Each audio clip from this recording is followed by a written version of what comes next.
आज तो अभी जस्ट स्टार्ट कर रहे हैं। ओके। भक्ति योग। ओके, ठीक। हरे कृष्णा।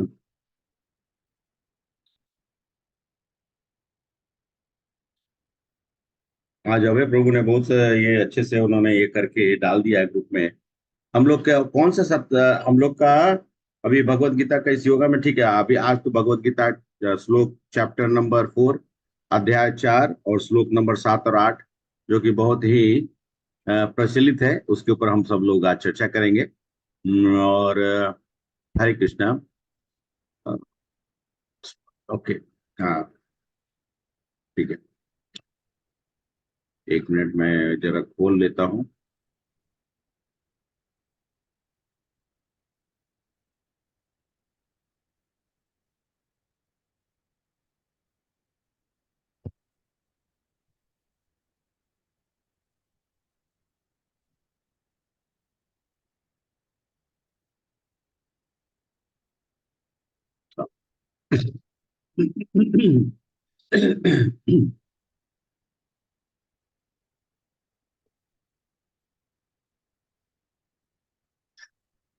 हरे कृष्ण।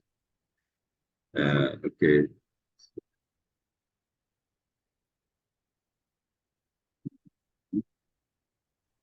आज हरे कृष्ण प्रभु जी, दंडवत। माता जी हरे कृष्ण। आज बस मैं, राकेश प्रभु और माता जी, तीन ही आदमी ब्रह्म से बाहर आए हैं, बाकी सब लोग अभी ब्रह्म में ही है। अच्छा, ठीक है। हरे कृष्ण प्रभु जी। माता जी। मैं एक्चुअली कृष्णा के लिए प्रसाद बना रही हूँ प्रभु जी। हाँ, नहीं, तो कोई मैं बात नहीं, थोड़ी देर कोई बात बाद नहीं। ऑन। हाँ, नहीं, आप बनाइए और हम लोग को भी वहीं से भेज दीजिएगा, भगवान को हाँ हाँ खिलाने के बाद भेज दीजिएगा। ठीक ठीक। है ठीक है। हरे कृष्ण। हरे कृष्णा। ठीक है। तो हम सब लोग ये श्लोक पढ़े, 4.7। Hare Krishna. Who will volunteer?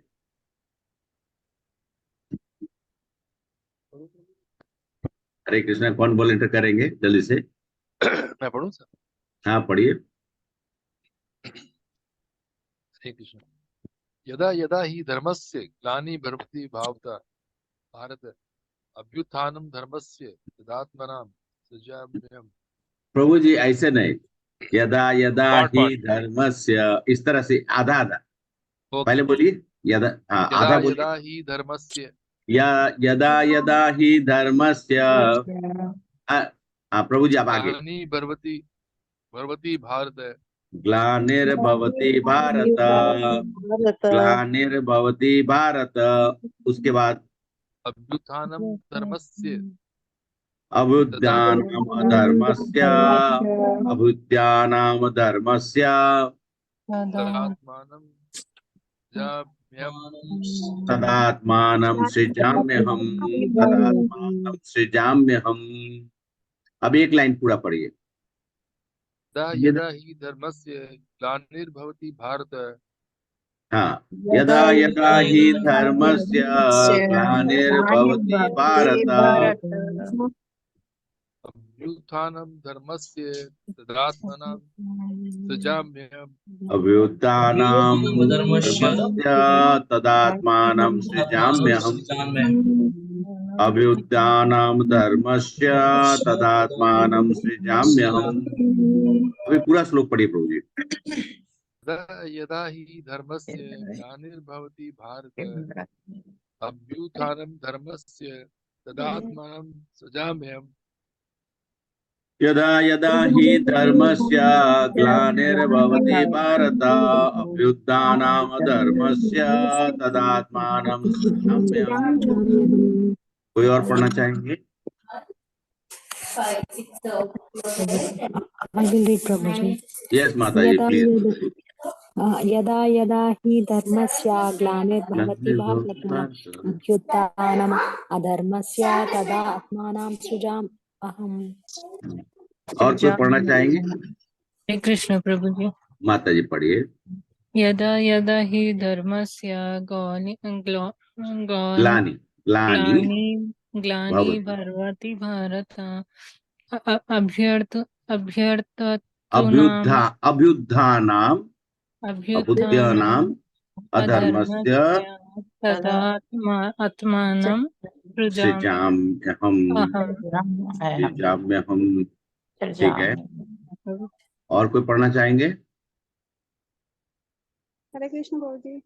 पढ़िए माता जी।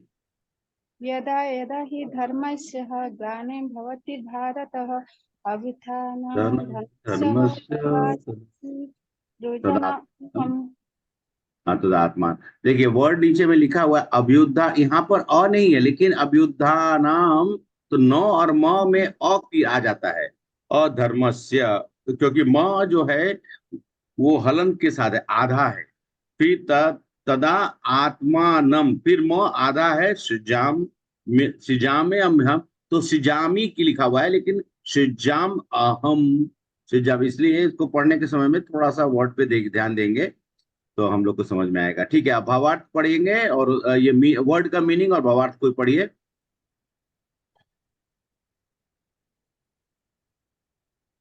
हरे कृष्णा। हरे कृष्ण प्रभु जी। पढ़िए माता जी।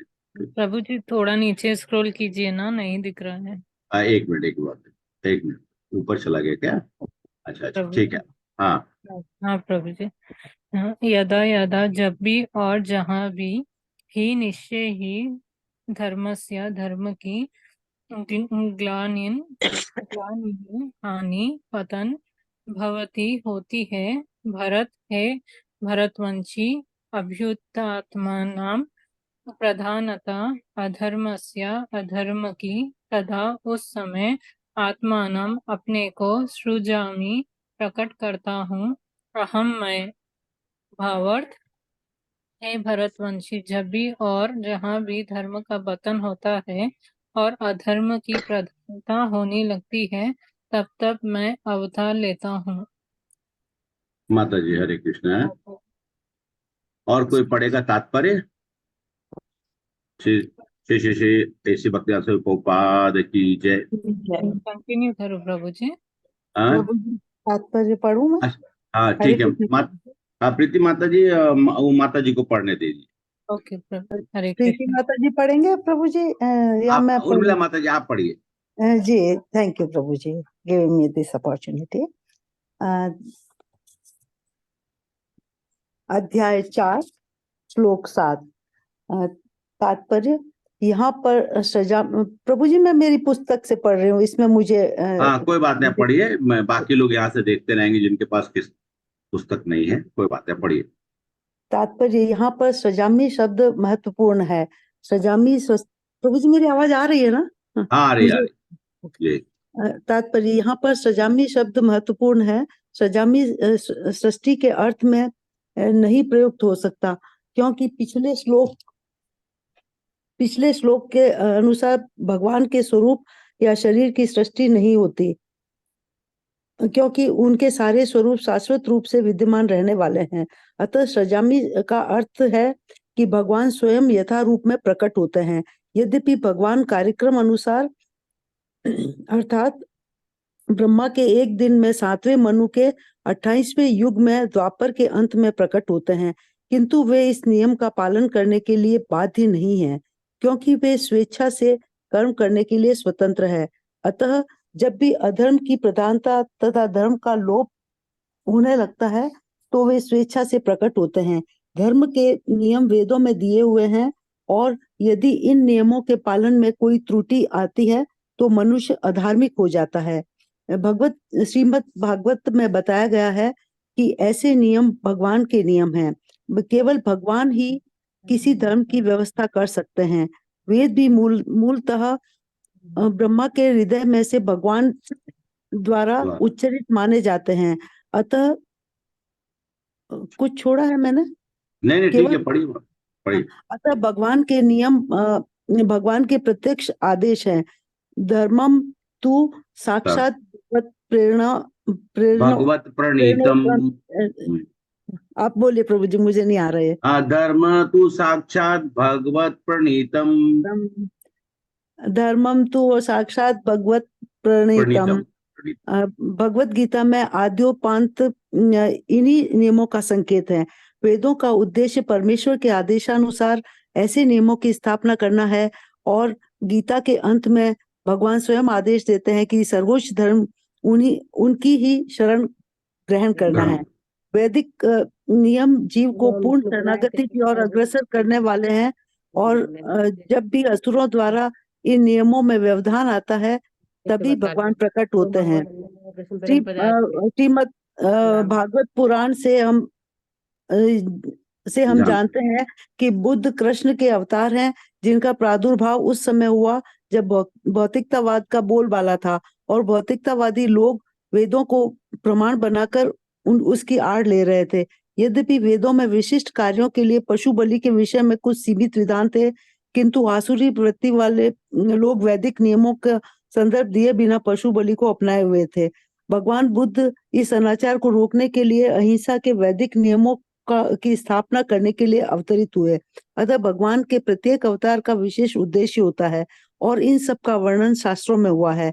यह तथ्य नहीं है कि केवल भारत की धरती में भगवान अवतरित होते हैं। वे कहीं भी और किसी भी काल में इच्छा होने पर प्रकट हो सकते हैं। वे प्रत्येक अवतार लेने पर धर्म के विषय में उतना ही कहते हैं जितना कि उस परिस्थिति में जन समुदाय विशेष समझ सकता है, लेकिन उद्देश्य एक ही रहता है, लोगों को ईश भावना भावित करना तथा धार्मिक नियमों के प्रति आज्ञाकारी बनाना। कभी वे स्वयं प्रकट होते हैं तो कभी अपने प्रामाणिक प्रतिनिधि को अपने पुत्र या दास के रूप में भेजते हैं, या वेश बदलकर स्वयं ही प्रकट होते हैं। भगवत गीता के सिद्धांत अर्जुन से कहे गए थे, अतः वे किसी भी महापुरुष के प्रति हो सकते थे, क्योंकि अर्जुन संसार के अन्य भागों के सामान्य पुरुषों की अपेक्षा अधिक जागरूक था। दो और दो मिलकर 4 होते हैं। यह गणितीय नियम प्राथमिक कक्षा के विद्यार्थी के लिए उतना ही सत्य है जितना कि उच्च कक्षा के विद्यार्थी के लिए। तो भी गणित उच्च स्तर तथा निम्न स्तर का होता है। अतः भगवान प्रत्येक अवतार में एक जैसे सिद्धांतों की शिक्षा देते हैं, जो परिस्थितियों के अनुसार उच्च या निम्न प्रतीत होते हैं। जैसा कि आगे बताया जाएगा, धर्म के उच्चतर सिद्धांत चारों वर्णाश्रमों को स्वीकार करने से प्रारंभ होते हैं। अवतारों का एकमात्र उद्देश्य सर्वत्र कृष्ण भावनामृत को उद्बोधित करना है। परिस्थिति के अनुसार यह भावनामृत प्रकट या अप्रकट होता है। हरे कृष्णा। Thank you. हरे कृष्णा माता जी। हरे कृष्णा।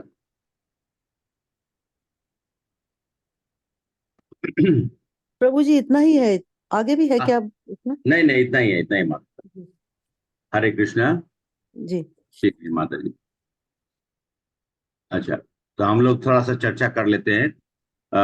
भागवत गीता का ये श्लोक मतलब कि ऐसा है कि जब हमारे राकेश प्रभु, मंजू माता जी, उर्मिला माता जी और इन सब लोगों ने इसको साक्षात सुना है टीवी पे बजते हुए। धन्य है B.R. चोपड़ा जी, और हम सब लोगों को महाभारत देखने का मौका मिला। तो महाभारत में का शुरुआती इसी 2 श्लोक, ये 2 श्लोक जो था पूर्णतः सभी लोग अभी भारतवर्ष में जो लोगों ने ध्यान से सुना तो उनको ये रटा हुआ था। कोई कुछ बोलेगा कि गीता का 2 श्लोक सुनाइए, तो फिर यही वाला ये 2 श्लोक सुना देते थे, 4.7 4.8। लेकिन तब तक मैं कितनी बार सुना, कम से कम तो हम लोगों ने पूरी सीरियल देखी, महाभारत देखी, लेकिन ये 4.7 4.8 2 जो श्लोक है, इसका मीनिंग कभी हम लोगों ने सोचा? राकेश प्रभु जी, जब आप सुन रहे होंगे तो कभी आपने सोचा होगा यार, मीनिंग समझने की कोशिश की? मैं तो थोड़ा कम उम्र थी, और मतलब ये बोल सकते 10+2 में मैं चला गया था। उम्र कम नहीं थी, लेकिन सोचा नहीं। हाँ बोलिए प्रभु। प्रभु जी, अपने ये मीनिंग तो काफी बार सुना है, इसका भी काफी पढ़ा भी था, लेकिन इतना डिटेल में जैसा इन्होंने दिया है प्रभुपाद जी ने, वो इतना नहीं था।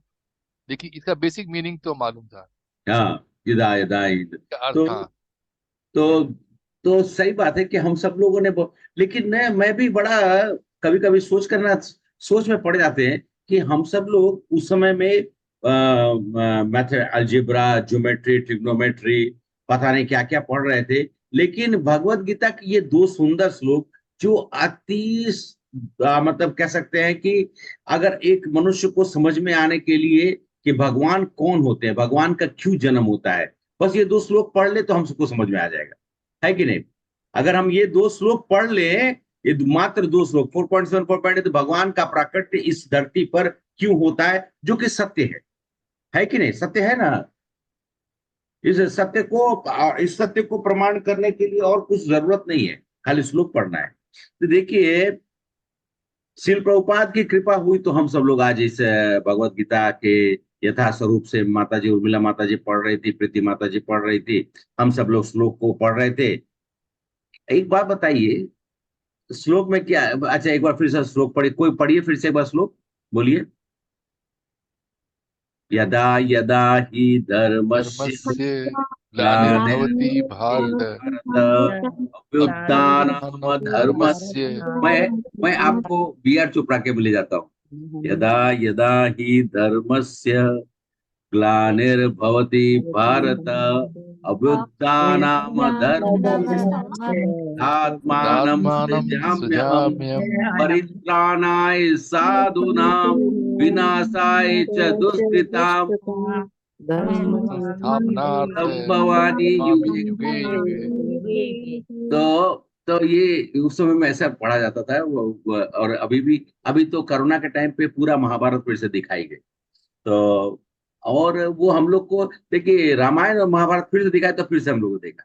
तो खैर, प्रश्न ये उठता है कि यदा यदा ही धर्मस्य ग्लानिर्भवति भारत, धर्म का ग्लानि होता है क्या? एनीबॉडी?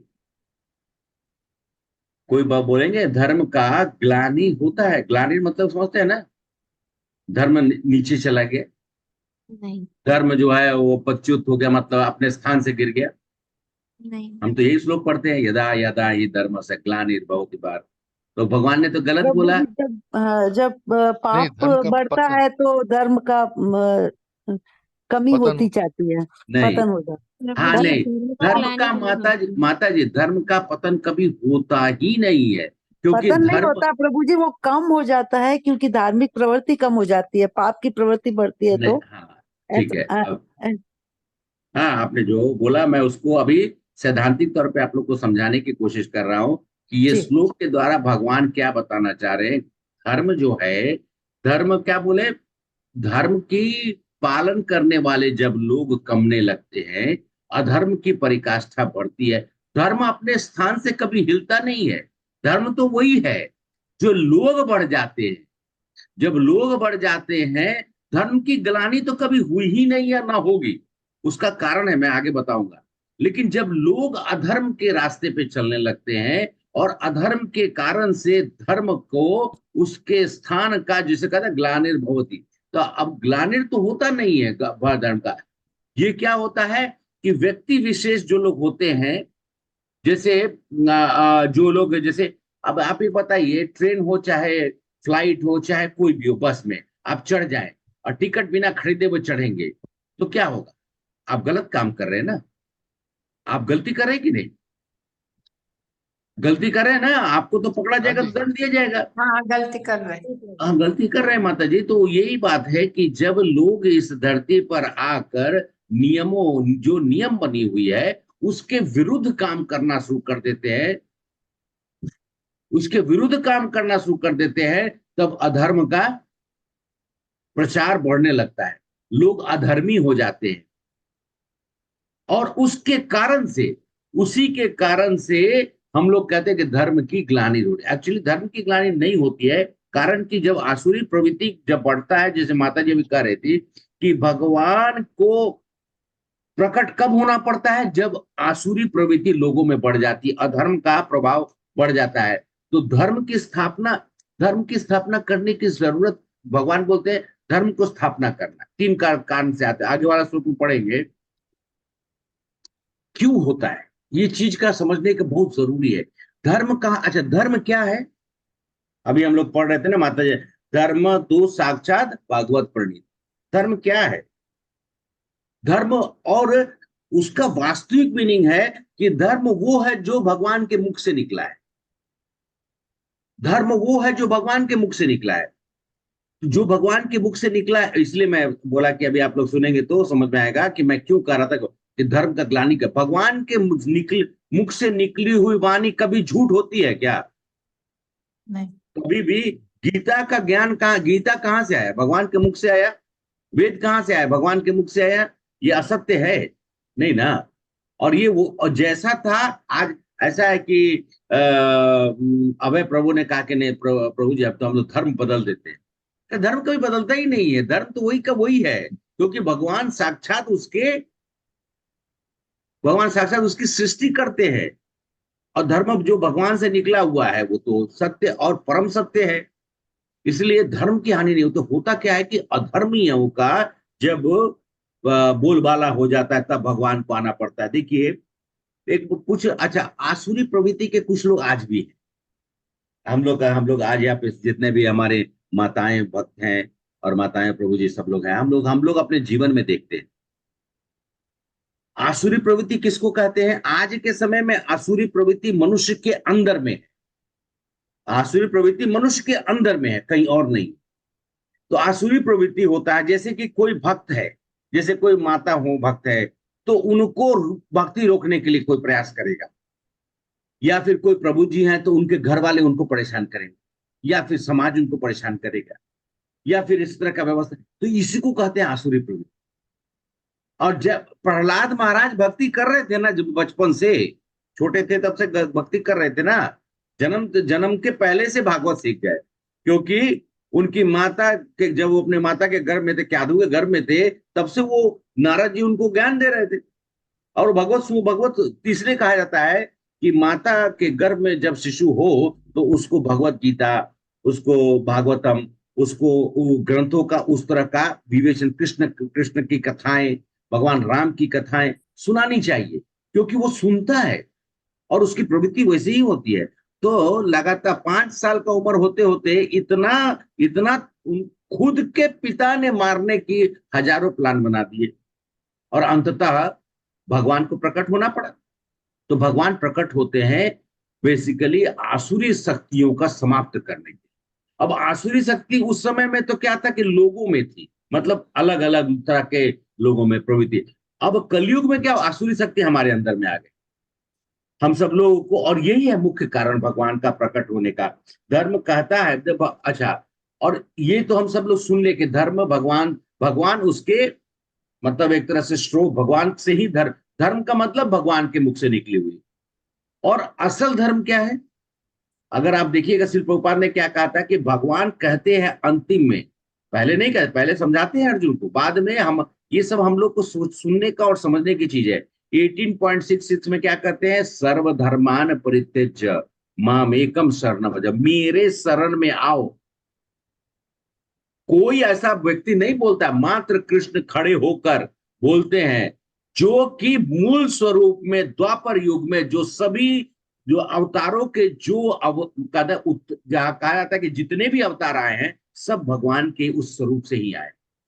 अब इसके ऊपर मैं किसी लोगों को कुछ विवेचन करना, वो करते रहे। हम जानते हैं कि कृष्ण मूल स्वरूप है, और जब मूल स्वरूप में वो अपनी मर्जी, प्रभुपाद ने क्या कहा था, वो अपनी मर्जी से आते हैं, हम जानते हैं। हम ये भी जानते हैं कि श्रीमद् भागवतम में 2500 साल के बाद भगवान बुद्ध का लिखा हुआ है। बुद्ध जो है कब प्रकट हुए थे? 300-400 के आसपास में, बीसी में। तो आज से अगर जोड़िएगा तो लगभग 2500 साल पहले ये लिखा हुआ है। उसके बाद ये भी लिखा हुआ है कि भगवान छंद अवतार में फिर से प्रकट होंगे चैतन्य महाप्रभु के रूप में, और अंत में इस कलयुग के अंत में कल्कि के रूप में भी आएंगे। तो ये सब जब तक कोई भी अवतार का विवरण शास्त्र में नहीं दिया गया हो तब तक हमको उस प्रमाण को कैसे मानेंगे? आजकल तो देखिएगा तो कुकुरमुत्ता के, सॉरी क्या बोलते हैं उसको, क्या बोलते कुकुरमुत्ता को, क्या इंग्लिश में क्या बोलते हैं? आजकल लोग खाते भी हैं, हम लोग में एकदम मना है। मशरूम। मशरूम। आज मशरूम के जैसा जहां तहां देखिए, मतलब भगवान निकल के आ गए। जिसे वो कहते हैं ना कि वो उर्वरक जमीन जो उपजाऊ हो तो आप छीड़ दिया तो तर तर तर तर तर सब चारों तरफ से निकल के आ गए। ऐसा भगवान है। तो एक व्यक्ति ने कहा कि जरा आप ना एक काम करिए, मैं आपको ज्यादा नहीं 1 किलो देता हूँ हाथ में लेकर, और इसको थोड़ा सा 1 घंटे खड़े रहिए। 1 किलो का बाटी जो वजन होता है उसको लेके खड़ा रहिए। 1 घंटा के 5 मिनट के बाद 5 मिनट में ही उनका हाथ फ्रीज हो गया। तो ऐसे लोग हैं, भगवान ने 7 दिन तक छोटी सी उंगली में गोवर्धन उठा के रखे थे।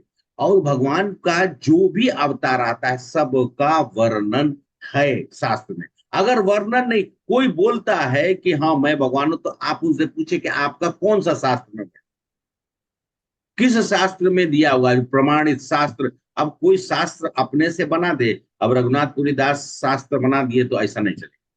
शास्त्र तो भगवान ही बनाते हैं, भगवान ही उसका उद्गम है, स्थान है, अब भगवान से ही उद्गम होती है।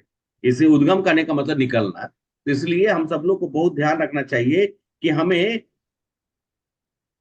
अब एग्जाम्पल के तौर पे देखा जाए कि भगवान, अच्छा शास्त्र तो हम लोग बात कर लिए, धर्म की बात कर लिए, तो धर्म का पालन कौन करवाएगा? धर्म की पालन कौन करवाएगा?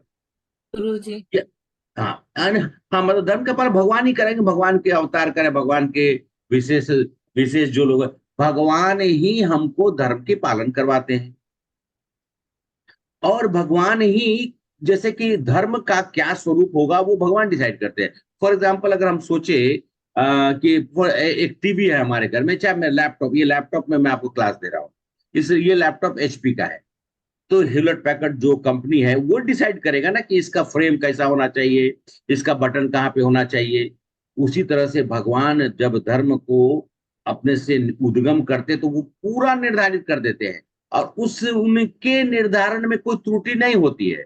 वह जैसे ये लैपटॉप में हो सकता है कि वो एंटीवायरस डाल के इसको ठीक ठाक करके रखना पड़ता, भगवान का धर्म में कोई एंटीवायरस की जरूरत नहीं, वो वैसे ही चलते रहता है जैसा वो है। तो धर्म का उद्देश्य, अच्छा अब क्या है, धर्म का उद्देश्य क्या है? 2-3 चीजें बता रहा। पहला चीज है कि धर्म, धर्म की ग्लानि नहीं होती, धर्म कभी भी अपने पथ से पथभ्रष्ट नहीं होता है, क्योंकि धर्म कहां से, धर्म क्या है? भगवान के मुख से निकली भगवान हुई। हाँ, और जो भगवान के मुख से निकली हुई है, तो उस धर्म को, मुख से निकलने वाली चीज को क्या शाश्वत रूप से क्या बोलते हैं? तो गीता है, चाहे जो शास्त्र है उस पर। और ये भगवान बहुत सिंपल, बहुत, इसको कहा जाता है very sweet and simple. Geeta कितना मिठास है। अभी आप पढ़ रहे हैं ना, श्लोक को पढ़ते हैं, हम सब लोग बैठ के पढ़ते हैं। अकेले में बैठ के पढ़िएगा तो कभी कभी लगेगा कि थोड़ा गीता, लेकिन बैठ के पढ़िए, कितना आनंद आता है। गीता का जो शब्द का उच्चारण होता है, साउथ इंडिया में तो मैं देखता हूँ जो गीता का उच्चारण करते हैं लोग, गीता मतलब चैप्टर वाइज जो पढ़ते हैं, बड़ा सुंदर, बहुत अच्छा लगता है सुनने में। और ऐसा नहीं, उत्तर भारत में भी लोग पढ़ते हैं गीता समय समय, और इस्कॉन में तो खैर नियम तो है, सब लोग पढ़ते हैं। तब इसका हमने क्या पूछा कि अब धर्म जो है, धर्म का उद्देश्य क्या है? पहले धर्म कौन क्या है वो समझे, धर्म कहाँ से निकला वो समझे, धर्म का रचयिता मतलब भगवान है। अब हम अच्छा भगवान ने तो उद्देश्य क्या है? हरे कृष्ण। सिंपल, बहुत सिंपल है, आप सब लोग इतने देर से वही पढ़ रहे हैं। हरे कृष्ण। धर्म का क्या उद्देश्य है? धर्म का भगवान उद्देश्य, हाँ बोलिए। भगवान की सेवा करना, भगवान की प्रेम में सेवा। अच्छा, भगवान की सेवा करना, ठीक है, लेकिन परम उद्देश्य क्या है? ठीक है, वो आपने ठीक बोला, वो उद्देश्य है भगवान की सेवा करना। भगवान की सेवा करेंगे तो क्या होगा? भक्ति में आगे बढ़ेंगे। भक्ति में आगे, भक्ति में आगे बढ़ेंगे तो फिर क्या होगा? भगवान से मतलब हमारा संबंध, शाश्वत। भगवान से हमारा संबंध भगवान से हमारा संबंध स्थापित हो जाएगा, ठीक है। उसके बाद शाश्वत, आत्मा शाश्वत होना। हाँ, तो शाश्वत हो गया, तो शाश्वत होने के बाद क्या होगा? भगवत धाम की प्राप्ति होगी, भगवान की प्राप्ति होगी, वही उद्देश्य है। भगवान चाहते हैं कि ये हमारे जैसे भटके हुए लोग वापिस आ जाए, यही तो भगवान का उद्देश्य है। भगवान यहाँ पे अच्छा भगवान को क्या, अच्छा ये बताइए, आप सब लोग यहाँ पर कहीं ना कहीं पे रह रहे हैं, आप किसी दूसरे के घर पे जाते, क्यों जाते हैं? किसी दूसरे के घर पे मान ले कोई रिलेटिव हो, चाहे कोई बहुत प्रियजन हो, तो उनके घर क्यों जाते हैं? अपने संबंध को स्थापित करने के लिए ना, कि हाँ, बताने के लिए कि हाँ हम हैं। भगवान इसीलिए आते हैं, बोलते कि हम हैं, चलो वापिस। लेकिन हम मूर्ख लोग यहाँ पर बैठ के धरती पर अंडा देकर बैठे हुए हैं और हम लोग को बड़ा खुशी होती है, दैट तेरी के ये दुनिया जो है सर्वश्री है। ऐसा ऐसा अंडा, और उसके ऊपर पोसते भी है, जैसे जैसे जो बतख और मुर्गी पोसता है वैसे ही करते हैं। अरे धन्य है भगवान कि आकर हम लोग को बतलाते हैं कि भैया चलो वापिस। धर्म का उद्देश्य यही है, ये शास्त्र में दिया भी गया हुआ है, बताया भी गया हुआ है। तो अब वो उचित है कि हम उस समय के लिए, कभी कभी होता है भगवान बाद में कृष्ण भगवान के द्वारा, देखिए धर्म 2500 साल पहले जब मैंने बताया वो भगवान बुद्ध, उस समय क्या हो रहा था, लोगों ने वेद को थोड़ा बहुत पढ़कर, आप लोग वेद पढ़ना चाहते हैं? हरे कृष्णा, हरे कृष्णा, आप लोग वेद पढ़ना चाहते हैं? जी नहीं। नहीं प्रभु जी। कितने अगर वेद पढ़ना चाहते हैं तो मैं आप लोग को बता देता हूँ, वेद पढ़ना बहुत मुश्किल है, बहुत मुश्किल है। खासकर अभी के समय में वेद पढ़ना बहुत मुश्किल है। और वेद जो है वो समझ में न और न छोड़, लेकिन कुछ 2500 साल पहले लोग वेद पढ़कर उसमें से अनर्थक चीजों को निकालकर, जो कि समय परिस्थिति काल के अनुसार वेद में बहुत सारी चीजें दी गई हैं, वेद में बहुत सारी चीजें दी गई हैं, लेकिन उसका सार वही है, भगवान की सेवा, भगवान की भगवत प्राप्ति करना। तो वेद को पढ़ने की जरूरत नहीं है, लेकिन वेदों को उन लोग पढ़कर अपनी इंद्र तृप्ति करने के लिए, जब भगवान बुद्ध जो कि कृष्ण के अवतार हैं, उन्होंने देखा कि यहाँ पर मतलब कहते हैं ना कि खाने के लिए काट काट के खा रहे हैं जानवर सबको, तो उनको लगा कि ये जो कर रहे हैं ये और पाप बढ़ा रहे हैं, ऊपर से बोलते भी क्या है, ये शास्त्र में दिया गया है, ये शास्त्र में दिया गया। शास्त्र में क्या दिया गया है, आधा पढ़ते हैं आधा पढ़ते ही नहीं है। शास्त्र में ये दिया गया है कि आज मैं तुमको काट के खा रहा हूं, कल तुम मुझको काट के खाना। आप लोग चाहते हैं सर? कोई चाहेगा कि हम इदम मम, मतलब कि मैं आज तुम हत्या करो, कल तुम हमारी हत्या करना। ऐसा खाना खाने से किसको, अच्छा किसको ऐसा खाने से लगा बताइए? भगवान बुद्ध ने उस समय में क्या कहा, उन लोगों ने कहा कि भगवान बुद्ध को कि हम शास्त्र पढ़े, तो बोले कि मैं शास्त्र को नहीं मान। भगवान अब आप बोलिएगा कि प्रभु जी भगवान शास्त्र तो भगवान, आपने कहा कि भगवान के मुख से निकली, भगवान ही उसके उद्गम है, और भगवान खुद ही आप बोलते हैं भगवान का अवतार है, खुद ही बोल रहे हैं कि वो शास्त्र नहीं मानते हैं। तो भगवान को ना इंडिपेंडेंस है, वो क्या माने न माने, वो उस समय काल परिस्थिति को देखकर कहा कि मैं इन शास्त्रों को नहीं मानता हूं, और अहिंसा परमो धर्म का उन्होंने उस समय में सबको ज्ञान दिया। और वो उस समय में जरूरी था, लेकिन धीरे धीरे धीरे धीरे यही अहिंसा परमो धर्म वाले जो लोग हैं, इन लोगों ने बाद में मांस भक्षण करने लगे। तब फिर भगवान कृष्ण को अनेकों अवतरित करवाना पड़ा आचार्यों को, गुरुओं को, जैसे शंकराचार्य आए, ठीक है, मायावादी निर्विशेषवादी का उन्होंने किया, लेकिन शास्त्रों को प्रमाणित करके फिर से व्यवस्था करने की कार्य में वो उन्होंने हाथ अपना लगाया कि फिर से वेदों को उसका स्थान मिले। उसके बाद साथ साथ में जब शंकराचार्य के बाद रामानुजाचार्य, फिर माधवाचार्य, अंत में भगवान खुद ही प्रकट हो गए, भगवान खुद ही अवतरित ले। तो यहाँ पर कहा जाता है कि पुनः शास्त्र सहमत धर्म की स्थापना करना, और इसका जो कर्तव्य है इसको हम लोग परिपूर्ण करेंगे। तो ऐसा कहकर भगवान जो है यदा यदा ही धर्म से ग्लानिर्भवति भारत अभ्युत्थानम् अधर्मस्य तदात्मानं सृजाम्यहम्। तो मैं जो हूं प्रकट होता हूं, धर्म की ग्लानि नहीं, धर्म की स्थापना भी नहीं, जो अधर्म हो रहा उसको समाप्त करे। धर्म तो था, है और रहेगा, वो कभी बदलता नहीं है। जो धर्म था, जो भगवान के मुख से निकली है सब, वो कभी बदलता नहीं है, वो शाश्वत है। जैसे माता जी ने कहा वो शाश्वत है। हाँ माता जी बोलिए, ममता माता जी, फिर हम लोग दूसरा श्लोक पढ़ेंगे। हरे कृष्ण प्रभु जी। जी माता जी। जैसे मेरा एक प्रश्न था कि भगवान के मुख से ही वेद निकला है, तो उसमें बहुत सारे कर्म कांड, पूजा, यज्ञ, विधि ये सब बतलाया गया है।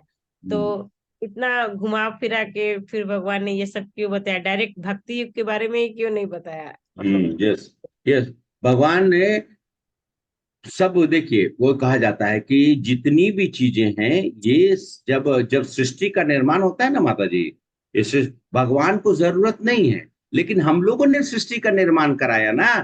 हम ही लोगों ने इस सृष्टि का निर्माण कराने में योगदान किसका है? हम लोग का योगदान है। कारण कि हम लोग को, हमारे अंदर में इच्छा जाग गई थी ना एंजॉय करने के लिए, तो क्या करेंगे भगवान? इसलिए भगवान ने वेद को वेद दिए, ये कम से कम प्रमाणित चीजों को देता हूं। लेकिन वेद के साथ साथ में यही तो प्रॉब्लम हुआ जिस चीज को, क्योंकि जब वेद व्यास जी ने वेद को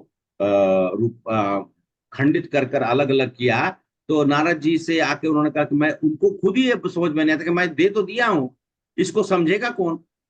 वेद को समझ, लोग बोलते हैं कि हम वेदी है, द्विवेदी है, त्रिवेदी है, चतुर्वेदी है, कोई भी वेद को समझता नहीं। वेद के ज्ञान, वेद का सार क्या है? कृष्ण प्रेम। और यही भगवान भी बोलते हैं अंततः, यहां तक कि शंकराचार्य खुद बोलते हैं भज गोविंदम भज गोविंदम भज गोविंदम मूढ़ मते। क्यों बोलते हैं? क्योंकि वो जानते हैं कि मैं जो भी, वो वेद को संस्थापित किए, लेकिन साथ साथ में उन्होंने बताया कि गोविंद का प्रेम ही सर्वोच्च है, और भगवान ने दिया तो हम सब लोग को उसमें से मान लिया जाए कि जितनी भी चीजें कर्म कांड की है, तो उन्होंने क्यों दिया?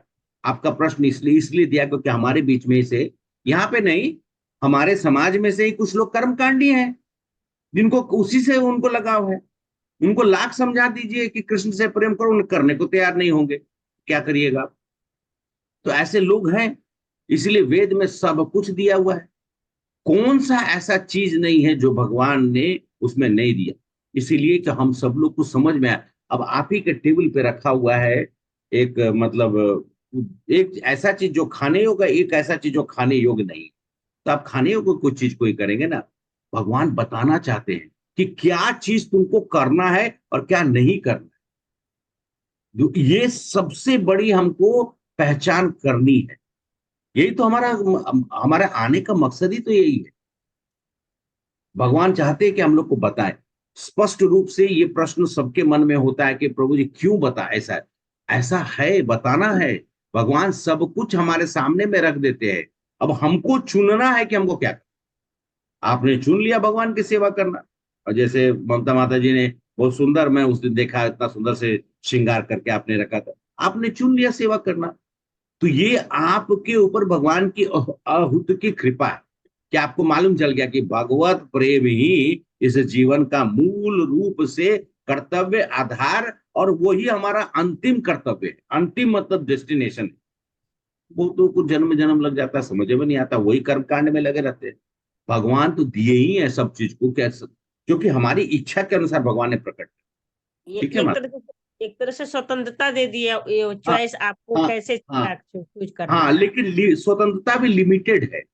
हाँ, स्वतंत्रता दे दी है, क्योंकि हम ही तो आए हैं ना स्वतंत्र होकर। भगवान के पास नहीं रहना था। हम सब लोग क्या है, मैं जब 10th स्टैंडर्ड में गया, 10th स्टैंडर्ड से पहले एक कितना अच्छा रहा था कि मैं घर छोड़ के चला जाता है।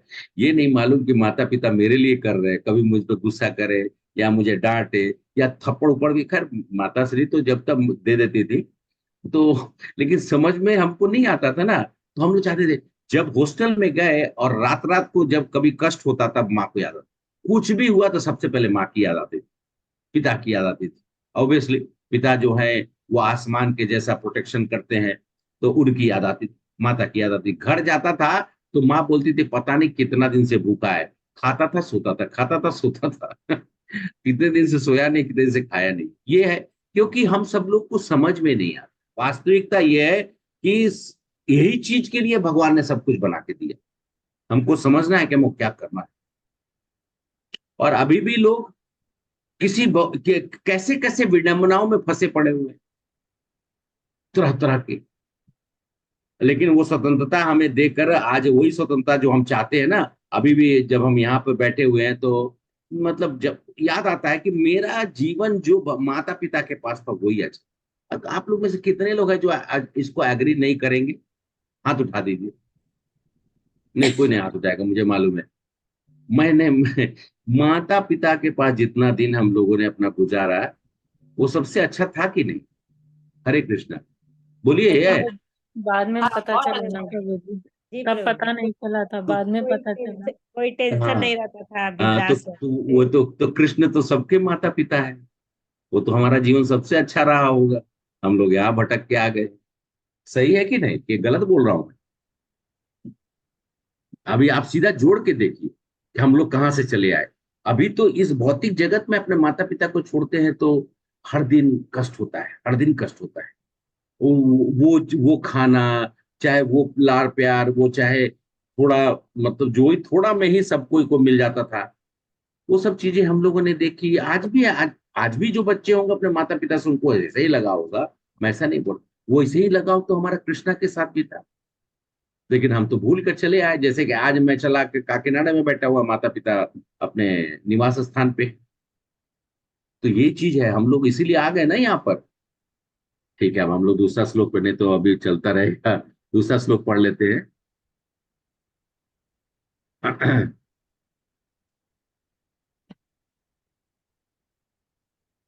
एक मिनट मैं शेयर करता हूँ। हाँ, कोई वॉलेंटियर करिए, वॉलेंटियर करिए आप लोग में जल्दी मैं से। पढ़ूं प्रभु जी, मैं पढ़ूं? पढ़िए, दिख रहा है आपको? जी हाँ, पढ़िए पढ़िए माता जी।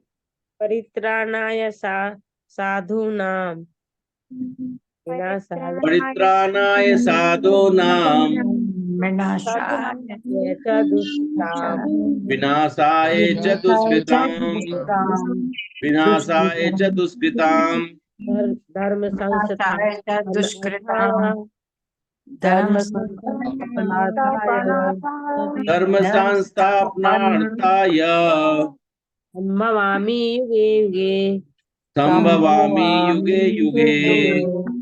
परित्राणाय साधूनां विनाशाय च दुष्कृताम् परित्राणाय साधूनां विनाशाय च दुष्कृताम् परित्राणाय साधूनां विनाशाय च युगे युगे संस्थापनार्थाय संभवामि युगे युगे। माता जी पढ़िए।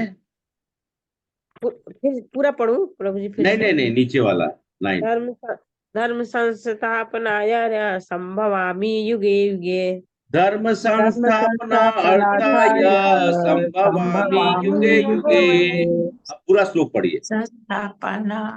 परित्राणाय साधूनां विनाशाय च दुष्कृताम् धर्म संस्थापनाय संभवामि युगे युगे।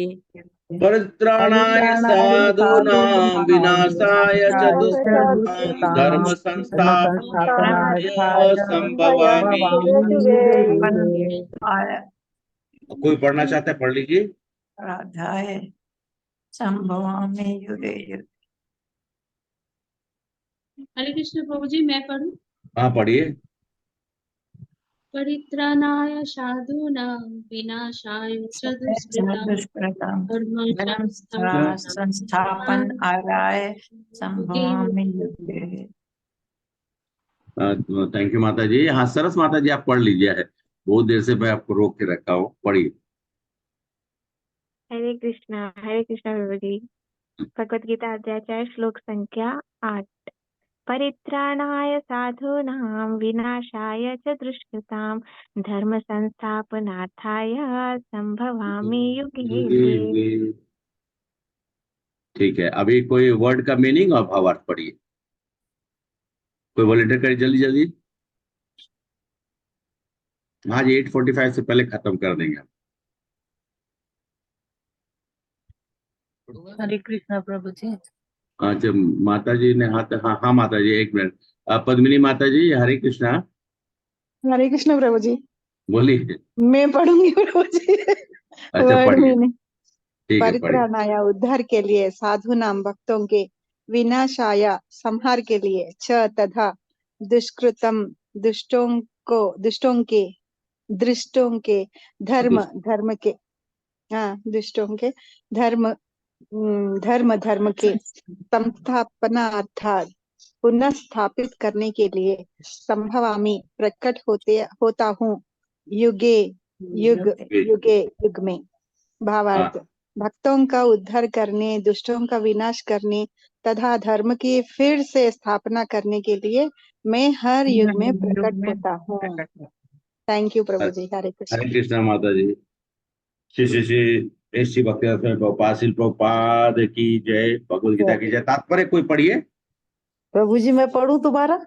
नहीं, आप आप माता जी और किसी को चांस देते हैं। और कोई पढ़ना चाहे प्लीज। हरे कृष्ण प्रभु जी। अच्छा, आप पढ़िएगा, ठीक है, पढ़िए। भगवत गीता के अनुसार साधु पवित्र पुरुष कृष्ण भावित व्यक्ति है। अधार्मिक लगने वाले व्यक्ति में यदि पूर्ण कृष्ण चेतना हो तो उसे साधु समझना चाहिए। दुष्टकृतम दुष्कृता। दुष्कृतम उन व्यक्तियों के लिए आया है जो कृष्ण भावनामृत की परवाह नहीं करते। ऐसे दुष्टकृतम या उपद्रवी, मूर्ख तथा अधर्म व्यक्ति कहलाते हैं, भले ही वे सांसारिक शिक्षा से विभूषित क्यों न हो। इसके विपरीत यदि कोई शास परिषद कृष्ण भावनामृत में लगा रहता है तो वे विद्वान या संस्कृत ना भी हो फिर भी सुसंस्कृत ना भी हो फिर भी वे साधु माना जाता है। जहाँ तक अनिश्वरवादियों का प्रश्न है, भगवान के लिए आवश्यक नहीं है वे इनके विनाश के लिए उस रूप में अवतरित हो जिस रूप में वे रावण तथा कंस का वध करने के लिए हुए थे। भगवान के ऐसे अनेक अनुचार है जो अनुचर है जो असुरों का संहार करने में सक्षम है, किंतु भगवान तो अपने उन निष्काम भक्तों को तुष्ट तुष्ट करने के लिए विशेष रूप से अवतार लेते हैं और जो असुरों द्वारा निरंतर तंग किए जाते हैं। असुर भक्त को तंग करता है, भले ही वे उसका सागा संबंधी नहीं क्यों ना हो। यद्यपि प्रहलाद महाराज हिरण्यकशिपु के पुत्र थे, किंतु तो भी वे अपने पिता द्वारा उत्पीड़ित थे।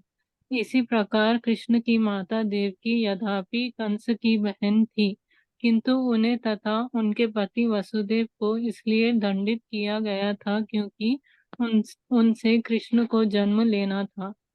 अतः भगवान कृष्ण मुख्यतः देवकी के उद्धार करने के लिए प्रकट हुए थे, कंस को मारने के लिए नहीं।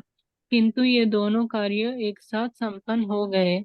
अतः यहाँ कहा जाता है कि भगवान भक्त का उद्धार करने तथा दुष्ट असुरों का संहार करने के लिए विभिन्न अवतार लेते हैं। हरे कृष्ण। माता जी आप पढ़िए। कृष्णदास कविराज कृत चैतन्य चरितामृत के निम्नलिखित श्लोकों मध्य 10 है प्रभु जी। ये मध्य लीला चैप्टर, ये 20th चैप्टर, ओके प्रभु जी। 263 264 से अवतार के सिद्धांतों का सारांश प्रकट होता। मैं बोल देता हूँ। सृष्टि कोई मूर्ति प्रपंच अवतर से ईश्वर मूर्ति अवतारे नाम धरे मायातीत पयोगे में सवार अवस्थान विश्व अवतरी धरे अवतार ही नाम। ओके प्रभु जी। अवतार अथवा कंटिन्यू कर रहे प्रभु जी। हाँ बोलिए। अवतार अथवा ईश्वर का अवतार भगवत धाम से भौतिक प्रकट्य हेतु होता है। ईश्वर का वे विशिष्ट रूप जो इस प्रकार अवतरित होता है अवतार कहलाता है। ऐसे अवतार भगवत धाम में स्थित रहते हैं। जब ये भौतिक सृष्टि में उतरते हैं तो उन्हें अवतार कहा जाता है। अवतार इसी तरह के होते हैं तथा पुरुषावतार, गुणावतार, लीलावतार, शाक्तावेश अवतार, साक्षावेश अवतार, शाक्तावेश, शाक्तावेश अवतार, मानवावतार, मनवंतर अवतार, मनवंतर अवतार, तथा युगा अवतार इस सबका इस ब्रह्मांड में कर्मानुसार अवतरण होता है। किंतु भगवान कृष्ण आदि भगवान है और समस्त अवतारों के उद्गम है। भगवान श्री कृष्ण शुद्ध भक्तों की चिंताओं को दूर करने के विशिष्ट प्रयोजन से अवतार लेते हैं, जो उन्हें उनकी मूल वृंदावन लीलाओं के रूप में देखने के उत्सुक रहते हैं। अतः कृष्ण अवतार का मूल्य उद्देश्य अपने निष्काम भक्तों को प्रसन्न करना है। भगवान का वचन है कि वे प्रत्येक युग में अवतरित होते रहते हैं। इससे सूचित होता है कि वे कलयुग में भी अवतार लेते हैं, जैसे कि श्रीमद् भागवत में कहा गया है कि कलयुग के अवतार भगवान चैतन्य महाप्रभु है, जिन्होंने संकीर्तन आंदोलन के द्वारा कृष्ण पूजा का प्रसार किया और पूरे भारत में कृष्ण भावनामृत का विस्तार किया। उन्होंने यहाँ भविष्यवाणी की कि संकीर्तन की ये संस्कृति सारे विश्व के नगर नगर तथा ग्राम ग्राम में फैलेगी। भगवान चैतन्य को गुप्त रूप में किंतु प्रकट रूप में नहीं। प्रभु जी स्क्रॉल कीजिए ना। हाँ, किंतु प्रकट रूप में नहीं। उपनिषदों महाभारत तथा भगवत जैसे शास्त्रों के गुह्य अंशों में वर्णित किया गया है। भगवान कृष्ण के भक्तगण भगवान चैतन्य के संकीर्तन आंदोलन द्वारा अत्यधिक आकर्षित रहते हैं। भगवान का ये अवतार दुष्टों का विनाश नहीं करता, अपितु अपनी अहेतुकी कृपा से उनका उद्धार करता है। हरे कृष्णा माता जी, थैंक यू सो मच आप सभी लोग का। अच्छा, तो अब हम सब लोग ये श्लोक जो है और उसका कुछ विशेष तो हम लोगों ने 4.7 में भी पढ़ा। 4.8 में क्या बताया कि भगवान कब कब प्रकट होते हैं। तो भगवान कब प्रकट होते हैं, तो उनका दिया गया भगवान 3 क्रमांक के अनुसार 3 है। अब इसमें कहते हैं कि क्या लिखा हुआ है, श्लोक क्या था, परित्राणाय साधूनां विनाशाय चतुष्कृतां धर्म संस्थापनार्थाय संभवानि युगे युगे। तो परित्राणाय साधूनां, साधु कौन होता है? देखिए, साधु भले आपको बाहर से कोई व्यक्ति आपको लगेगा नहीं कि अरे ये तो मतलब ठीक है अवधूत के रूप में है, पता नहीं, हो सकता है कि कर्मकांडी के रूप में है। कोई देखेगा आपके अच्छे अच्छे कपड़े पहने हुए है और आपको ऐसा महसूस होगा कि ये बाहिरी है। बाहिरी मतलब बाहर से आप देखकर नहीं समझ पाएंगे कि ये साधु है, लेकिन वो कृष्ण भावना से जुड़ा हुआ है। उस कृष्ण भावना में तो पूर्णतः अपने आप को संलग्न किया हुआ है, कृष्ण पे ही उसका जीवन आधार किया हुआ है। तो फिर क्या है कि वो व्यक्ति को हम लोग साधु कहते हैं। जो दिखावा के लिए साधु बनता है वो साधु नहीं। साधु ठीक है, साधु अपने वेश को धारण करे, कोई बात, उसको तो निश्चित है कि जैसे हमारे गुरु आचार्य लोग हैं, वो जो सन्यासी लोग हैं वो अपना आचरण को उसी हिसाब से रखे हैं।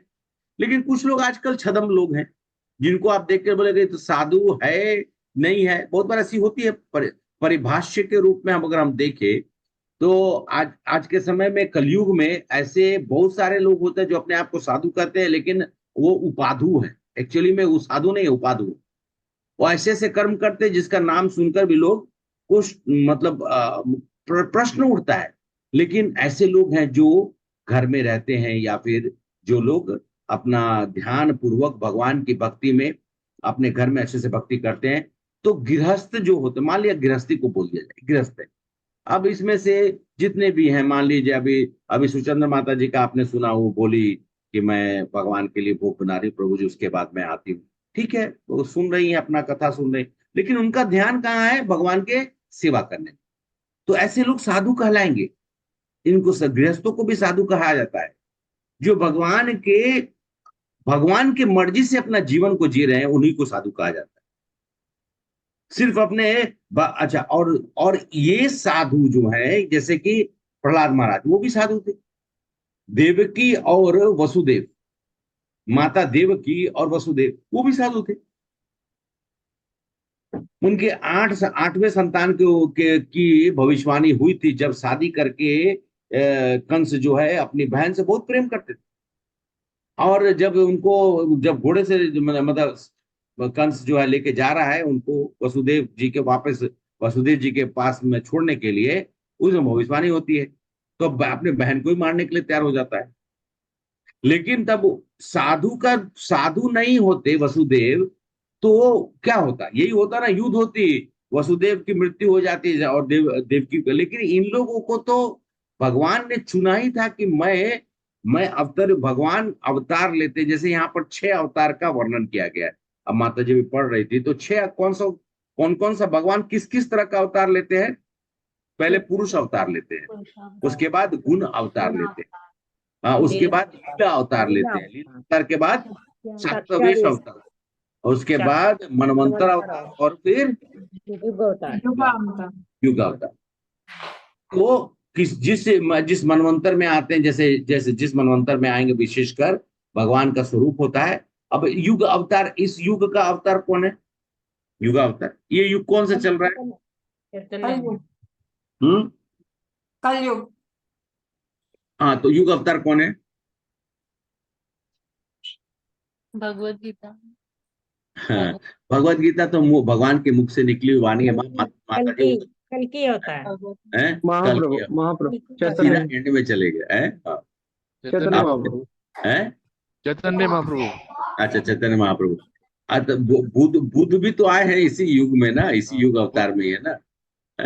युग बुद्ध हैं, चैतन्य महाप्रभु। उनको इसमें लिखा हुआ है, इसमें आप देखेंगे छंद अवतार है। एक्चुअली युग अवतार ना बोलते उनको छंद अवतार बोला जाता है, लेकिन वो भी इसी युग में आए और कल की आएंगे। तो भगवान आते हैं एक्चुअली में किसी दुष्ट तो समाप्त होंगे जब वो आते हैं अपने भक्तों के लिए, और भगवान अपनी इच्छा के अनुसार आते हैं। जब देखे कि, और इच्छा के अनुसार, और कहीं से भी प्रकट हो सकते हैं। अरे वो खंबे से भी प्रकट हो सकते हैं, वो किसी के नासिका से भी प्रकट हो सकते हैं, नाक से। अभी आप लोग को कथा सुनाया था ना, वराह अवतार का कथा आप लोग सुने थे ना? ब्रह्मा जी के नाक से निकले थे। तो भगवान कहीं से भी निकल, भगवान क्या है, कहीं से भी प्रकट हो सकते हैं। भगवान जल से प्रकट हो सकते हैं, मत्स्य अवतार। भगवान जो है जल में और एक अवतार लिए, कच्छप अवतार। हाँ, कच्छप अवतार। और उसके बाद भगवान जो है ब्रह्मा जी के नासिका से प्रकट हो गए, वराह अवतार। तो भगवान का जो स्वरूप है वो हम लोगों को अहेतु की कृपा देने के लिए अपने इन 6 तरह के जो अवतार का वर्णन किया है, उस प्रकार से वो किसी से भी कभी भी किसी रूप में भी प्रकट हो सकते। सतयुग थोड़ा लंबा समय था, इसलिए सतयुग में जो विष्णु अवतार भगवान के अवतार हैं वो लोग ज्यादा थे। कलयुग त्रेता युग में कम हो गए, फिर द्वापर युग में भगवान का एक अवतार आया, फिर उसके बाद फिर जो है कलयुग में, आप बोले कलयुग तो सबसे छोटा है, लेकिन कलयुग के एंड में भगवान आएंगे। और कलयुग के शुरू में ही उन्होंने कुछ धर्म, जैसे कहते हैं ना कि धर्म संस्थापनार्थ है। धर्म की स्थापना क्या है? धर्म तो था ही, खाली उसको उसका स्थान दिलाने के लिए आ जाता। अब भगवान अवतरित होते रहते हैं। भगवान का, अच्छा, अवतरित का मतलब क्या होता है? आप लोगों ने सुना, पढ़ा होगा, अभी माता जी बोल रहे थे। तो अवतरित का मतलब होता क्या है? प्रकट होना है, प्रकट होना। हाँ, मतलब अवतरित मतलब कि अवतार लेना, कहां से? ऊपर से जब प्रकट होके आते हैं, अवतार है। भगवान का जन्म नहीं होता है, भगवान अवतरित होते हैं। इसलिए हम लोग क्या बोलते हैं? आविर्भाव। जिस दिन जन्म होता है तो आविर्भाव बोलते हैं। हमारे अपने आचार्यों के लिए बोलते हैं, भगवान के लिए बोलते हैं। और जिस दिन छोड़ के आते हैं उनको हम लोग बोलते हैं तिरोभाव दिवस। तो भगवान अपने इच्छा के अनुसार प्रकट होते हैं और वापस जाते हैं। और भगवान का एक और कहा गया कि भगवान की, जैसे मैंने अपने आप लोग से कहा कि भगवान का हम लोग सोचते, तो भगवान का कोई भी मैथुनी जो है, अगर कहा जाए तो मनु महाराज को दिया गया था कि आप मैथुनी जो सृष्टि का निर्माण करिए। तो भगवान की कभी भी मैथुनी सृष्टि से अवतरण नहीं होता। भगवान निज रूप में आते। निज रूप का मतलब वो अवतार एक्चुअली में, अगर शाश्वत रूप में, हाँ, शाश्वत रूप। निज स्वरूप में जो सच्चिदानंद रूप है उससे भगवान प्रकट होते हैं। और उनका शरीर भी जो इस जगत में होता है वो शाश्वत है। कुछ लोगों ने कह दिया कि कृष्ण भगवान को बैली ने मार दिया। ये सब चीजें जो है वो शास्त्र पढ़िए तब समझ में आएगा कि ये सब क्या लिखा हुआ और क्यों हुआ, क्या हुआ। भगवान कभी भी न कभी उनका पहले भी कभी समाप्त नहीं हुए, आए तब भी समाप्त नहीं, और ना कभी होंगे। उसी तरीके से हम सब लोग भी न पहले समाप्त हुए थे, न आज समाप्त हुए हैं, न समाप्त होंगे। हमारा शरीर खाली छूट जाता है। हम जब से ईश्वर हैं तब से हम भी हैं। ये नहीं कि हम सब लोग जाके ईश्वर में समा गए, ऐसा नहीं। ईश्वर अपने जगह पर है, हम भी अपने ईश्वर का तत्व लेके हम हैं, लेकिन हम भी शाश्वत हैं। हमारी कभी भी ये जो पहचान, शाश्वत पहचान हमारी आत्मा की कभी भी नहीं खत्म होती है। विश्व पितामह क्या बोलते हैं भगवान को? विश्व पितामह बोलते हैं कि आद्यो नारायण, हे कृष्ण आप तो आदि नारायण, आप और कौन है? आप तो आदि नारायण है, क्योंकि मूल स्वरूप में लेकर प्रकट हुए थे। और देखिए विश्व पितामह जी पूजा करते थे वो चतुर्भुजी विष्णु भगवान। तब जब उनका अंतिम समय आया, जब वो बाण की सैया पर युद्ध भूमि मतलब का कुरुक्षेत्र के मैदान पे जब बाण की सैया पे थे, तो अंत में जब उन्होंने शिक्षा उच्छा हो गया और उत्तरायण हो गया, उत्तरायण के बाद समय जब उनका नजदीक आ गया कि अब मुझे अपना, क्योंकि वो शरीर छोड़ने उनको अपनी इच्छा से छोड़ना है, इच्छा मृत्यु। अब इच्छा करेंगे तभी शरीर छोड़ेंगे। तब अंत के समय पर जब सब कुछ हो जाने के बाद ये हमारे धर्मराज को उन्होंने, मतलब युधिष्ठिर महाराज को उन्होंने ज्ञान दे दिया, सबको आशीर्वाद दे दिया। तब उन्होंने कृष्ण को कहा कि अब एक काम, उन्होंने कहा एक काम, सबको भेज दी। खाली बोले हे माधव आप मत जाइए, आप यहीं रुकिए। तो भगवान मुस्कुरा दिए, खड़े हो गए, उनको पैर के पास खड़े हो गए, क्योंकि सामने से देख सकते हैं ना। तो तब उन्होंने ये कहा कि आप तो आदि नारायण, अद्यो नारायण। और ये आपका वर्णन है भागवतम में। तो आप तो आदि केशव, आप तो आदि आदि नारायण हो, आप तो केशव। कृष्ण जब सामने से खड़े था, उन्होंने उनसे कहा कि कृपया करके मुझे उस स्वरूप का दर्शन कराइए जिसका मैं बचपन से मैं आज तक उपासना कर रहा हूं, मतलब मैं जिनकी पूजा कर रहा हूं। तो भगवान चतुर्भुजी रूप में आ गए और उनको उनका दर्शन दिए, और वही दर्शन लेकर वो भगवत धाम की ओर प्रवेश कर। तो ये भगवान का मूल स्वरूप मतलब वही है, वो कभी बदलता नहीं। वही सुंदर सा स्वरूप। हम लोग अभी पहले कुछ दिन पहले श्याम सुंदर रूप हम लोग चर्चा कर रहे थे अपने ये चैतन्य चरितमृता के क्लास में। भगवान का एक उनसे मिलने आते, एक भक्त मिलने आते, तो वो भक्त जो है उनसे पूछते हैं, चैतन्य महाप्रभु पूछते हैं कि भगवान का सबसे सुंदर स्वरूप क्या है? तो उन्होंने कहा कि श्याम सुंदर स्वरूप। तो भगवान का स्वरूप है। और इसीलिए कभी भी हम सब लोगों को ये नहीं सोचना चाहिए कि कृष्ण भगवान अवतार लेते हैं या अवतरित होते हैं, या वो मूल स्वरूप में है और वो अपनी इच्छा से प्रकट हो जाएंगे।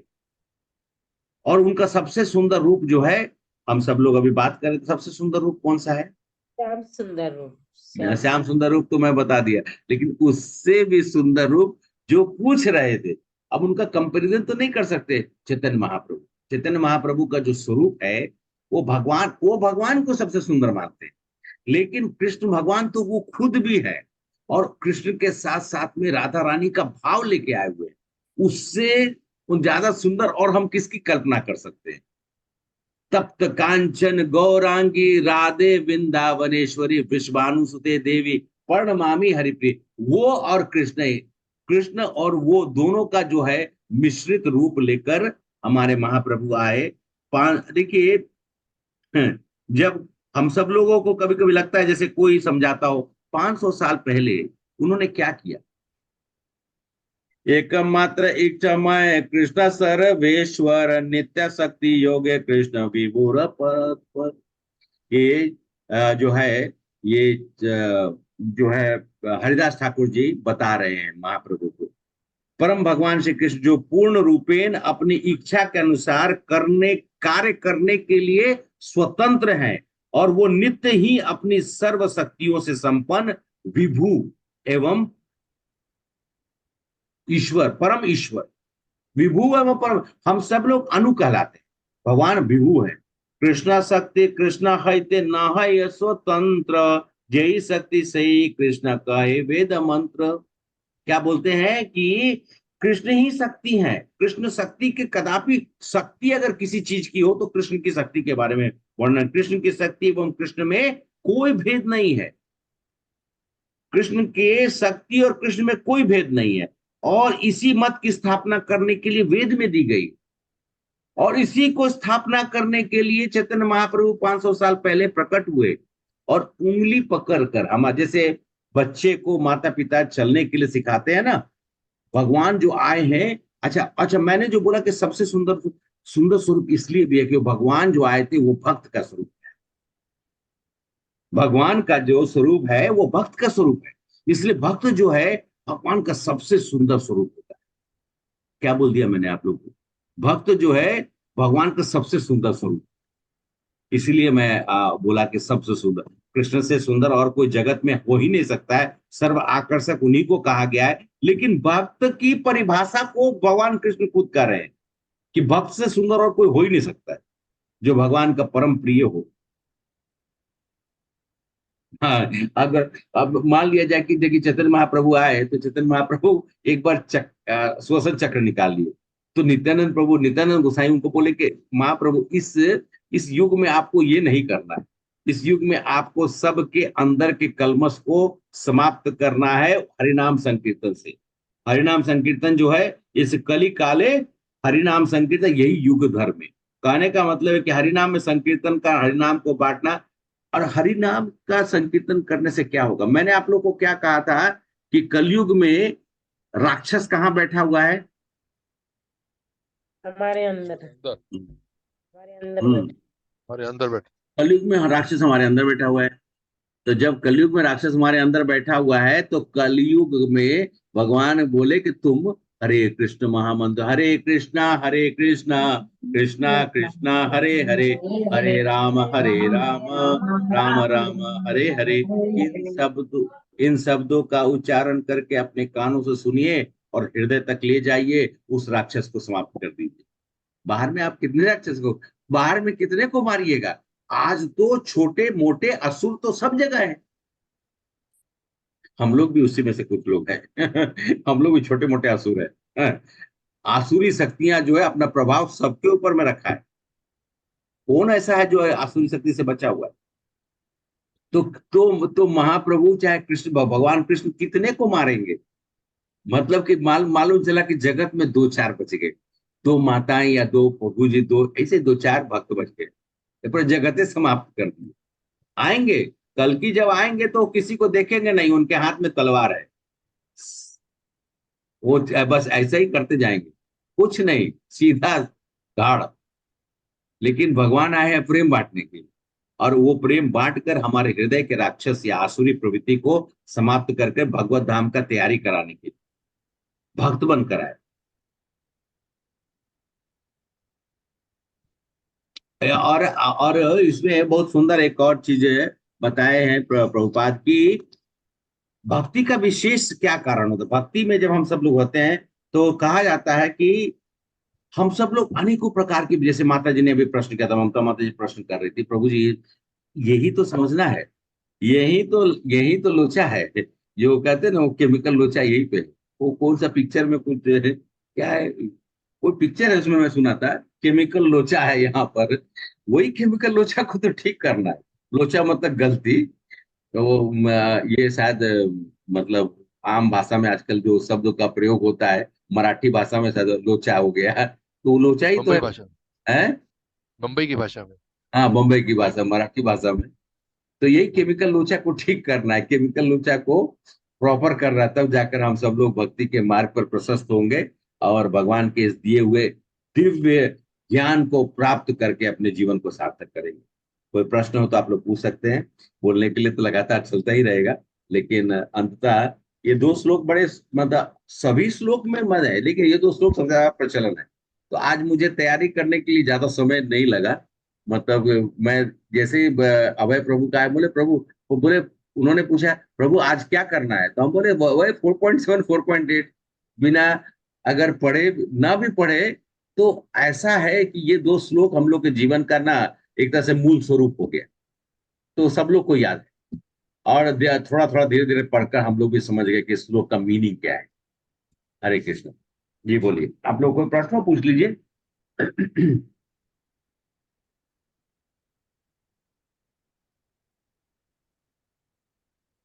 अब वो कोई अच्छा, प्रश्न नहीं होने का मतलब वो कुछ भी समझ में नहीं आया या फिर सब कुछ समझ में आ गया, 2 ही चीज होता है कि 100%। 100% नहीं समझ में आया तब तो समझ में आ आ गया। गया। आ गया। तो इस लोग बहुत फेमस है, बचपन से हम लोग पढ़ते आ रहे हैं, सुनते आ रहे हैं, तो हाँ थोड़ा इजी हो गया समझना इसको। हाँ, लेकिन वही चीज है ना कि इसका बहुत भी इसमें जैसे कि जो शब्द दिया हुआ है वो शब्द भगवान बोलते हैं, लेकिन उसका मीनिंग को समझना है। जैसे कि मैं जब सुना पहली बार पढ़ा कि धर्म की ग्लास, सही बात है, धर्म कभी थोड़े जो नीचे जाता है। जैसे हम लोग अभी चर्चा कर शुरुआत में मैंने बोला ये चीज तो आप लोगों ने कभी ऐसा सुना था कि धर्म कभी हम लोग जनरली क्या सुनते हैं, ग्लानि धर्म की, जब जैसे माता जी बता रही थी कि धर्म का, लेकिन मैं समझ में आया जब पढ़ा तो बोले कि नहीं, ये टीका बहुत सुंदर लिखा है, बलदेव विद्याभूषण जी ने बहुत सुंदर बताया है। धर्म एक्चुअली अपने हाँ प्रभु बोलिए प्रभु एक्चुअली जी। धर्म की आपने जो बताया, धर्म के जो फॉलो करने वाले हैं वो कम हो जाते हैं। हाँ करेक्ट। धर्म धर्म तो तो वही है, हाँ, तो अधर्मियों का जब बोलबाला हो बढ़ जाता जाता है। है। हाँ, हाँ, धर्म और तो धर्म अपने फॉलो स्थान करने पे, वाले कम हो जाते हैं। हाँ धर्म तो अपने स्थान पे है ही। धर्म, अच्छा ये बताइए, हमारे पिता के समय का जो धर्म है और हमारे अभी का समय का धर्म है, कुछ कुछ बदलाव हुआ? नो प्रभु जी से नहीं नहीं बहुत माता, चेंजेस माता जी इधर से चेंजेस में नहीं, कुछ बदला नहीं है। फॉलो लेकिन नहीं कर रहे। लेकिन फॉलोअर्स बदल गए, धर्म तो वही हाँ, है, लेकिन लोगों की प्रवृत्तियां बदल गई। तो बदल गई है। धर्म जो मतलब कृष्ण भगवान के समय में था या भगवान राम के समय में था या महाप्रभु के समय में था या अभी है, कहीं बदला नहीं है। धर्म तो वही है। धर्म के चार सिद्धांत, चार होते हैं। धर्म को एक्चुअली में हम सब लोग जो जिसको कहते हैं ना नंदी, कहते हैं ना नंदी, नंदी जो है वो धर्म के प्रतीक है। उनके 4 पैर हैं। 4 पैर में क्या क्या है? तप, सोच, सत्य और दमा।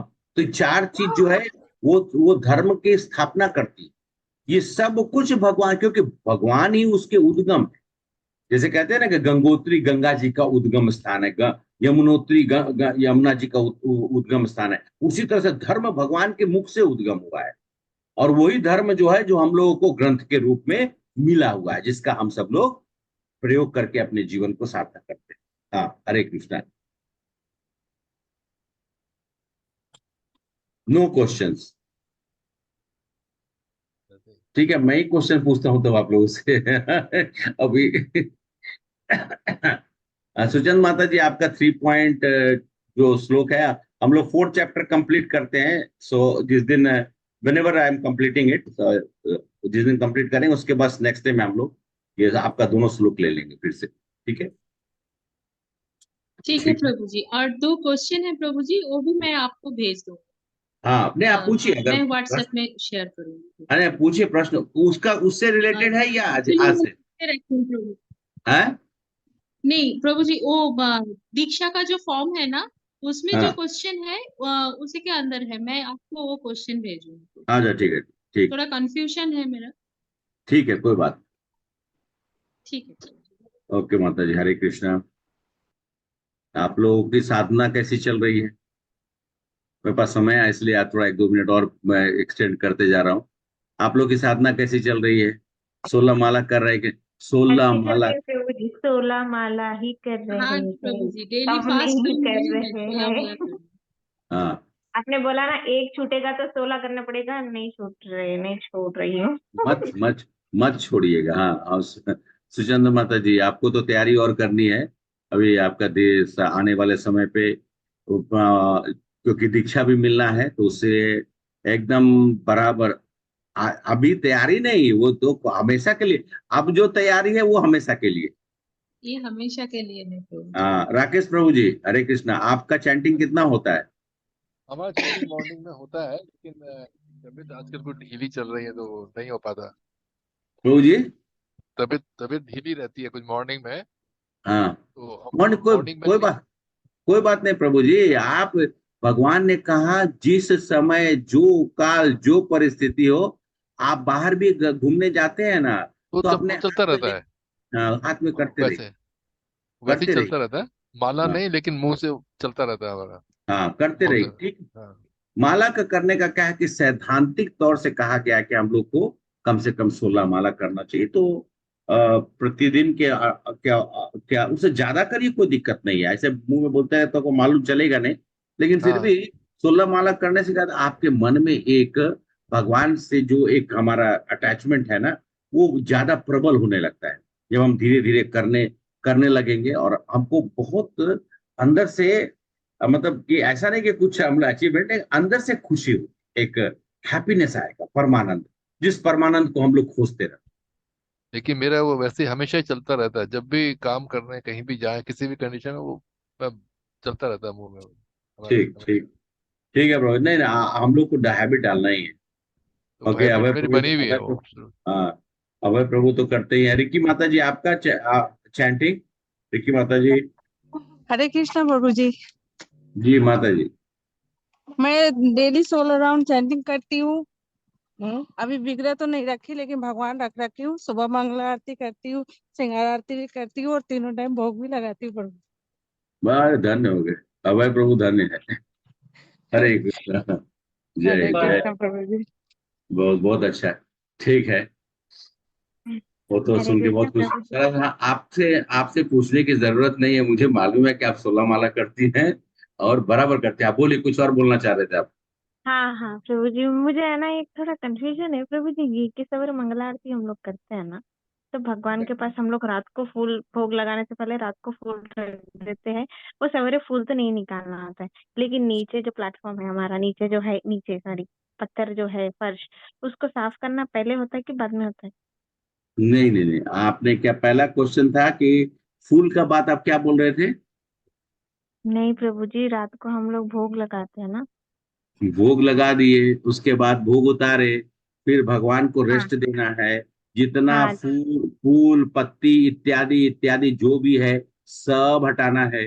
हटा के उसको रख देना है। भगवान को सिर्फ और सिर्फ ऐसा मान के कि जैसे क्या हम लोग नाइट ड्रेस पहन के सोते हैं ना, भगवान का हाँ ऐसा फीलिंग रखने का है। भगवान का बिस्तर साफ होना चाहिए, तो वो जगह को अच्छे से नीट एंड क्लीन होना चाहिए। कोई भी पत्ती पत्ती कुछ नहीं रहना चाहिए, वो हाँ। खत्म। तो प्रभु जी, हाँ तो मैं हाँ, कैसे करती हूँ कि वो जो सवेरे हम लोग लगाते हैं वो हटाकर नया लगाती हूँ, तो नहीं लगाना चाहिए? नहीं नहीं, सुबह में फिर से लगाना है। सुबह में मंगल आरती के सुबह में समय में। नहीं, रात को बोल रही हूँ मैं। रात को नहीं लगाना है, भगवान का हटाना है। उसके बाद भगवान को रेस्ट दे देना है। भगवान अब सो रहे हैं। अच्छा हाँ आपको बताइए, डेली हम क्या करेंगे ना, एक एक काम करते हैं। डेली आपका बिस्तर पे ना मैं वो गुलाब का फूल डाल देता हूँ। आपको आपको कैसा लगेगा बताइए? प्रीति माता जी हंस रही है। कैसा लगेगा आपको? अच्छा नहीं लगेगा? मैं मतलब वह अच्छा नहीं है, इसलिए भगवान सोते हैं, भगवान को सोने देना है। अच्छा से ध्यान से, भगवान सुबह मैंने मंगल आरती में देखा मैंने कि भगवान के पास फूल रखे होते, तो मुझे हाँ लगा मंगल आरती में फिर से। हाँ अरे सुबह स्नान करके हम, मैं कब बता तो सुने। मैं सुबह उठता हूँ, भगवान का पहले सब बंद रहता है। फिर उसके बाद झाड़ू पोछा करके, स्नान करके झाड़ू पोछा करके, उसके बाद तब हाथ को फिर साफ करके फिर आचमनियम करते हैं, शुद्ध करते हैं। उसके बाद फूल लेके आते हैं। फिर ज्यादा फूल नहीं चढ़ाते हैं भगवान का, सुबह सुबह एक एक फूल चढ़ाकर और फिर मंगल आरती शुरू होती है। और वो फूल फिर से उतर जाएगा। और उसके बाद हम सब लोग सफाई कर फिर से वो भगवान को पोष, जिनका विग्रह है तो वो स्नान स्नान कराते हैं, वो सब करते हैं, कपड़ा चेंज करेंगे। जिनका विग्रह नहीं है, जो लोग फोटो रखे या फ्रेम रखे हैं, वो सबको पोछ कर, सबको नीट एंड क्लीन करके फिर से फूल से श्रृंगार करते हैं। और तब श्रृंगार आरती होती है। उस समय में श्रृंगार करने के समय में आप थोड़ा फूल ज्यादा यूज करते हैं। सुबह में एक एक फूल भी आप रख दीजिए, कोई बात नहीं है। श्रृंगार के समय में पोछ पाछ के फिर से एक बार फूल रखना है। ठीक है, कोई कंफ्यूजन? हाँ बोलिए बोलिए बोलिए। तो प्रभु जी ये है कि हम लोग आरती में आरती करके उसके बाद में फूल भी ऐसे घुमाते हैं ना हम लोग। कौन सा फूल? फूल भी फूल घुमाते घुमा हैं वो मंगल आरती में। पुष्प, हाँ पुष्प हाँ घुमाते हैं। पुष्प। पुष्प, हाँ पुष्प घुमाते हैं ना। हाँ हाँ तो वो पुष्प हम फिर भगवान को लगा देते हैं ना। हाँ, नहीं उसमें से कुछ भगवान के पास डालना है, एक दो अपने पास रख के उसको भगवान को सूंघ लेना है प्रसाद के रूप में। उसमें से अच्छा। एक दो फूल को सूंघ कर वो अलग रख देना है। वो आपने सूंघ लिया तो वो भगवान के पास नहीं जाएगा, भगवान हाँ को आपने चढ़ा दिया। ठीक है, हाँ आप बताइए। आरती शुरू करने से पहले ही फूल लगा चढ़ा देना चाहिए। पहले वो तो अलग है, वो मैं बोल रहा हूँ, भगवान को एक एक फूल रख दीजिए, फिर हाँ वो प्लेट। एक एक। हाँ हाँ, फिर जो पूजा का सामग्री है हाँ उसमें उसमें सुनिए, धूप रहना चाहिए, दीप रहना चाहिए, कपड़ा रहना चाहिए, जल रहना चाहिए, एक आचमनियम का एक जो है दक्षिणावर्त छोटा शंख होना चाहिए। उसके बाद फूल का अलग से एक प्लेट होना चाहिए जिसमें 3 4 5 फूल रख लीजिए। और उसके बाद चामर और जो मोर पंख है, इस श्रृंखला में करना है। धूप है, फिर दिया है, फिर भगवान को हम लोग क्या करते हैं, जल दिखाते हैं। जल दिखाने के बाद भगवान को रुमाल रहता है, कपड़ा रहता है, उसे भगवान का मुंह पोंछते हैं। ठीक है, जल दिखाने का मतलब भगवान का हम मुंह साफ कर रहे हैं या उनका ऐसा कर रहे हैं, ऐसा भाव। फिर कपड़ा से उनका मुंह पोंछ रहे हैं, ये सब हो गया। उसके बाद हम फूल दिखाएंगे उनको।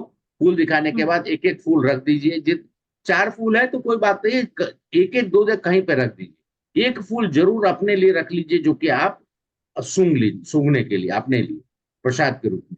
उसके बाद फूल के बाद तब फिर हम लोग चामर, और उसके बाद चावल। हाँ उसके बाद मोर पंख। मोर। आप कंफ्यूजन नहीं ठीक है नहीं भैया। ना? ठीक है, हाँ अगर नहीं कंफ्यूजन है, आपको कुछ भी कंफ्यूजन है फोन कर लीजिए, आपको मैसेज हाँ करते ही है, पूछ लीजिएगा, नो प्रॉब्लम। हाँ ममता माता जी बोलिए। ठीक है। जी लास्ट। हरे कृष्णा प्रभु जी। जी मैं तो सुबह में ही 4:30 में मंगला आरती करती हूँ, तो थोड़ा सा मंदिर को उसी टाइम में साफ सफाई करके ऐसा और आरती कर लेती हूँ। और केवल श्रृंगार आरती में जैसे आरती तो नहीं करती हूँ, मतलब 7 8 बजे करीब में छोटे से लड्डू गोपाल है तो उनको स्नान करा के कपड़े चेंज करके और ठीक। उनके पास थोड़ा फूल रख के और ब्रेकफास्ट, सुबह का जो लंच ब्रेकफास्ट प्रसाद होता है ना, वो डाल देती हूँ। आरती वगैरह तो नहीं करती हूँ, ऐसे बस इतना नहीं कोई करती बात नहीं है। श्रृंगार के श्रृंगार आरती क्या होता है हमारे श्रृंगार आरती में, आप सिंपल है, अगरबत्ती ले लीजिए, धूप ले लीजिए, ठीक है, और धूप दिखाकर भगवान का फूल खूब सुंदर सजा दिए, धूप दिखा लीजिए पहले। अगर प्रसाद पहले खिला देते हैं तो अच्छी बात है, प्रसाद पहले खिला दीजिए तो खुश हो जाएंगे।